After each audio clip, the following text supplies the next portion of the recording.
केंद्रीय कर्मचारियों के बकाया डीए के मामले में सरकार पर चौतरफा दबाव है।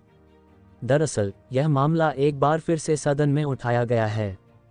सदन के 2 सांसदों ने केंद्र सरकार से पूछा कि क्या सरकार केंद्रीय कर्मचारियों और पेंशन भोगियों के 18 महीने के महंगाई भत्ते यानी डीए को जारी करने पर सक्रिय रूप से विचार कर रही है।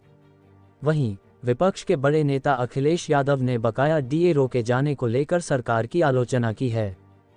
सांसदों ने सरकार से पूछा कि जब हम दुनिया की तीसरी सबसे बड़ी अर्थव्यवस्था हैं, तो रोके गए बकाया को जारी न करने का कारण बताएं।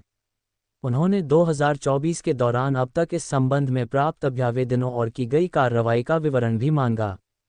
इस मामले पर राज्यसभा में केंद्रीय वित्त राज्य मंत्री पंकज चौधरी ने एक लिखित जवाब दिया। इस जवाब में उन्होंने कहा, केंद्र सरकार के कर्मचारियों पेंशन भोगियों को महंगाई भत्ता और महंगाई राहत की 3 किस्तों को रोकने का निर्णय 1 जनवरी 2020, 1 जुलाई 2020 और 1 जनवरी 2021 को कोविड के संदर्भ में लिया गया, ताकि सरकारी वित्त पर दबाव कम किया जा सके। प्राप्त अभ्यावेदनों के सवाल पर मंत्री ने कहा कि 2024 के दौरान राष्ट्रीय संयुक्त सलाहकार मशीनरी परिषद (NCJCM) सहित सरकारी कर्मचारी संघों से अभ्यावेदन प्राप्त हुए हैं।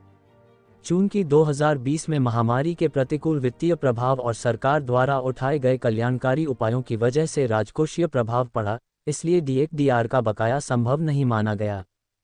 इस बीच यूपी के पूर्व सीएम और समाजवादी पार्टी प्रमुख अखिलेश यादव ने भी केंद्र सरकार के कर्मचारियों और पेंशन भोगियों के डीए बकाया को रोकने के लिए केंद्र की आलोचना की है। बता दें कि डीए की 3 किस्त रोके जाने से सरकार को 34,402.32 करोड़ रुपये की बचत हुई।